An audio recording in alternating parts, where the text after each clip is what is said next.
இயேசுவுக்கே புகழ். மரியாயே வாழ்க. வாழும் ஜெபமாலையின் பாதுகாவலியான ஜிஸ்டர் புளோமினம் மாலை எங்களுக்காக வேண்டிக் கொள்ளும். பொதுக்காலம் 29ஆம் வாரம் ஞாயிறு 19/10/25. முதல் வாசகம். அமலேக்கியர் போர் புரிகிறார்கள் இஸ்ராயலரோடு. மோயிசன் கைகளை உயர்த்தி ஜெபிக்கும் போதெல்லாம் இஸ்ராயல் மக்கள் வெற்றி பெறுகிறார்கள். அவர் கை தாழ்ந்தால் இஸ்ராயல் மக்கள் தோற்று போகிறார்கள். எனவே அவர் கையை ஆரோனும் ஊரும் இரு பக்கமாக தாங்கிக் கொள்கிறார்கள். இஸ்ராயல் மக்கள் வெற்றி பெறுகிறார்கள். இது நமக்கு சொல்லும் செய்தியை விட இன்றைய காலகட்டத்தில் கத்தோலிக்கர்களை, கிறிஸ்தவர்களை விண்ணை நோக்கி பயணப்பட செய்திகளை சொல்லி வழிகாட்டுகிற கடைசி தீர்க்கதரிசி தேவதாய்தான். மோட்சம் போன பிறகும் நம்மை தேடி வந்து கொண்டிருக்கிறார்கள். அவர்கள் நமக்காக வழிகாட்டுகிறார்கள். கிறிஸ்துவை அடையும் வழிகள் ஃபாத்திமாவில் சொல்லிக் கொடுத்தாங்க, லூர்தில் சொல்லிக் கொடுத்தாங்க. அதை மறந்துட்டு லூர்துன்னா ஒரு குகையில் இருப்பாங்க, ஃபாத்திமான வெள்ளை ட்ரெஸ் போட்டிருப்பாங்க, 3 பிள்ளைகள், அப்புறம் நவநாள், தேர், திருவிழா. இதுவல்ல, மோட்சம் போகும் வழிகளை கற்றுக்கொள்ள வருகிறார்கள். அப்ப அந்த மாதாவை நாம் அவர்கள் பேச்சை கேட்டு அவர்களை நாம் தாங்க வேண்டும்.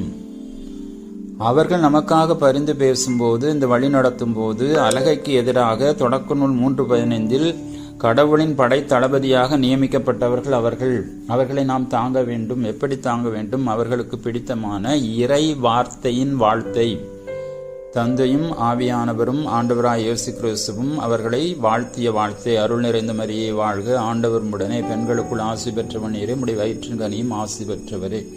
இந்த வார்த்தைகளை அடக்கிய ஜெபமாலையால் நாம் அவர்களை தாங்க வேண்டும். இல்லையேல் மாதாவின் கைகள் இறங்கிவிடும், நாம் தோற்று போவோம்.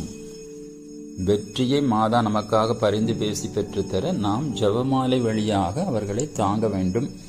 உலக புகழ்பெற்ற ஜெபமாலையின் ரகசியம் என்ற புத்தகத்தின் கடைசியில் ஒரு புதுமை வருகிறது. ஜெர்த்ரூத்தம்மாள் தன் மடத்தில் அருளிறை மந்திரங்கள் சொல்லப்படும் போது 3 கடவுளிடமிருந்து மாதாவுக்கு வல்லமை பாய்வதை காண்கிறார்கள்.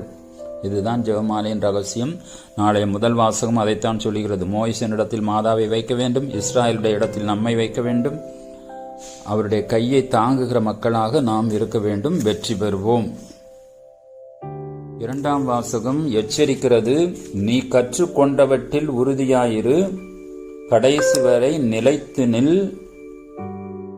மறைநூல் தடவி கொடுப்பதற்கும் மற்றவர்களை மனம் வருந்தாமல் பார்த்துக் கொள்வதற்கும் அல்ல, கண்டிக்கவும் திருத்தவும் அறிவுரை கூறுவவும், ஆனால் பொறுமையோடு கூறி நல்வழிகளை கற்பிக்கவும். இன்றைக்கு அது கிடையாது. நரகத்தை பற்றி பேசுவார் இல்லை. எல்லாம் மோட்சம் என்கிறோம். கிறிஸ்துவுக்கு எதிரான போதனை. கிறிஸ்து வன்மையாக அழுத்தம் திருத்தமாக சொல்லியிருக்கிறார். நரகம் உண்டு, தீயவர்களுக்கு அது உண்டு. எனவே கடிந்து கண்டித்து நல்வழிகளை கற்பிக்க வேண்டும். நமது கத்தோலிக்க போதனைகளில் உறுதியாய் இருக்க வேண்டும். மாற்றி பேசுகிற போதனைகளை குறித்து எச்சரிக்கையாய் இருக்க வேண்டும். நற்செய்தியின் கடைசி வசனத்தில் ஆண்டவர் எச்சரிக்கிறார். நான் உங்களுடைய குரலை கேட்டு பதில் சொல்லுகிற அந்த நீதிபதியைப் போல இருப்பவனாயிருந்தாலும் நான் திரும்ப வரும்போது உங்களிடம் விசுவாசம், நம்பிக்கை இருக்குமா? இன்றைக்கு அதுதான் நடக்கிறது. நற்கருணை மீது நம்பிக்கை இல்லை, வேதத்தின் மீது நம்பிக்கை இல்லாமல் கத்தோலிக்க வேதம் காணாமல் போய்விட்டது. நற்கருணை சுண்டல் போல ஆகிவிட்டது. கோயிலுக்குள் என்ன வேண்டுமானாலும் செய்யலாம், பிற சமய வழிபாடுகளை கடைபிடிக்கலாம், இஷ்டம் போல பேசலாம், சிரிக்கலாம், என்ன வேண்டுமானாலும் செய்யலாம். கத்தோலிக்கனுடைய நோக்கம் ஆன்ம மீட்பு, ஆன்மாவை காப்பாற்றிக் கொள்ளுதல்.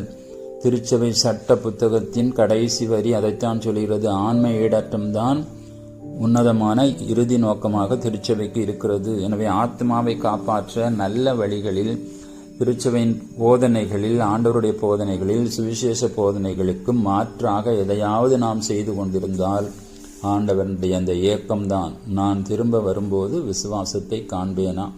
ஒவ்வொருவரும் தங்கள் விசுவாசத்தை திருச்சபையின் பாரம்பரிய முறைப்படி வேதத்தின் வெளிச்சத்தில் காத்துக்கொள்வோமாக. இயேசுவுக்கே புகழ். மரியாயே வாழ்க.